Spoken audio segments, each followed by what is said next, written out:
पिछली बार जब कोरोना आया था तो लगभग 25,000 के करीब बेड्स हम लोगों ने स्केल अप किए थे उस टाइम। अभी इस वक्त हम लोगों ने 30,000 ऑक्सीजन बेड्स तैयार कर लिए हैं। 30,000 ऑक्सीजन बेड्स ऑलरेडी तैयार हो चुके हैं, जिसमें से लगभग 10,000 आईसीयू बेड्स हैं। इसके अलावा 6,800 आईसीयू बेड्स अभी अंडर कंस्ट्रक्शन है, ये फरवरी तक तैयार हो जाएंगे।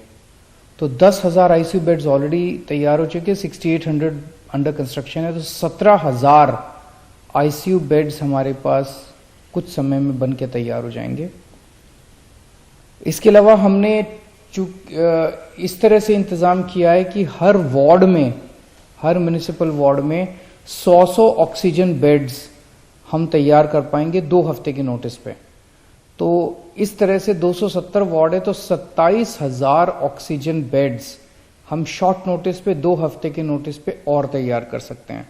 तो ये सारे बेड्स मिला के हुए 63,800 बेड्स हम लोग इसके लिए तैयार हैं या तैयारियां चल रही हैं। 63,000 लगभग 64-65,000 बेड्स की हमारी तैयारी है। इसके लिए जितनी भी मैन पावर की जरूरत पड़ेगी वो सारी मैन पावर भी ट्रेनिंग करवाई जा रही है और सारी मैन पावर भी तैयार की जा रही है। 32 किस्म की मेडिसिन हैं, जो कि हमने एक कमेटी बनाई थी। 32 किस्म की मेडिसिन हैं जिसको अलग अलग तरीके से कोरोना के दौरान इस्तेमाल किया जाता है। उन सारी मेडिसिन का 2 महीने का बफर स्टॉक ऑर्डर किया जा रहा है ताकि किसी भी तरह से दवाइयों की कमी ना पड़ सके। होम आइसोलेशन जो किया जाता है, तो होम आइसोलेशन के लिए भी सारी तैयारियां दुरुस्त की जा रही हैं, काफ़ी तैयारियां कर ली गई हैं ताकि जब अगर कोरोना की तीसरी वेव या ओमिक्रॉन वेरिएंट आता है तो होम आइसोलेशन के लिए भी हम लोग तैयार रहें। पिछली बार ऑक्सीजन की सबसे कमी पड़ी थी।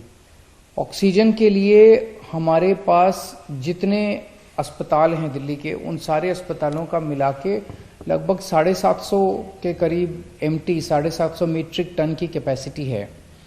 लेकिन पिछली बार सबसे ज़्यादा दिक्कत थी कि जैसे सेंट्रल गवर्नमेंट ने हमें ऑक्सीजन की अलॉटमेंट की, एक ट्रेन आ गई पूरी की पूरी ऑक्सीजन के टैंक लेके, लेकिन वो ऑक्सीजन हमारे पास ऐसी कैपेसिटी नहीं थी कि जहाँ पे वो ऑक्सीजन को हम स्टोर कर सकें। उससे निपटने के लिए हमने 442 मीट्रिक टन की storage capacity, extra storage capacity बना ली है। स्टोरेज टैंक अब हमारे 442 मीट्रिक टन के स्टोरेज टैंक तैयार हैं, जो कि पहले बिल्कुल भी नहीं थी दिल्ली की कैपेसिटी। दिल्ली में पहले ऑक्सीजन बनाने की बिल्कुल कैपेसिटी नहीं थी, 0 कैपेसिटी थी हमारी। अब हमने पीएसए प्लांट्स, ऑक्सीजन बनाने के प्लांट्स बनाए हैं। 121 मीट्रिक टन ऑक्सीजन अब दिल्ली में बननी चालू हो गई है।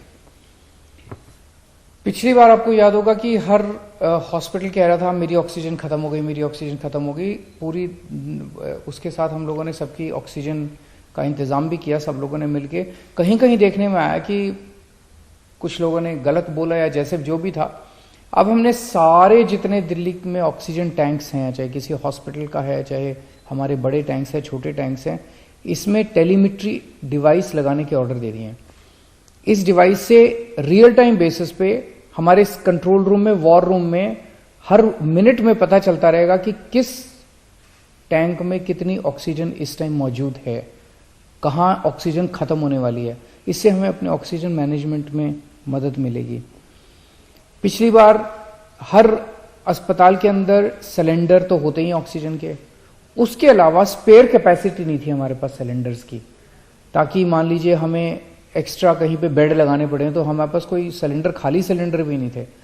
6,000 सिलेंडर हम लोगों ने चाइना से इंपोर्ट कर लिए हैं और अब हमारे पास 6,000 डी टाइप सिलेंडर्स, खाली सिलेंडर्स मौजूद हैं।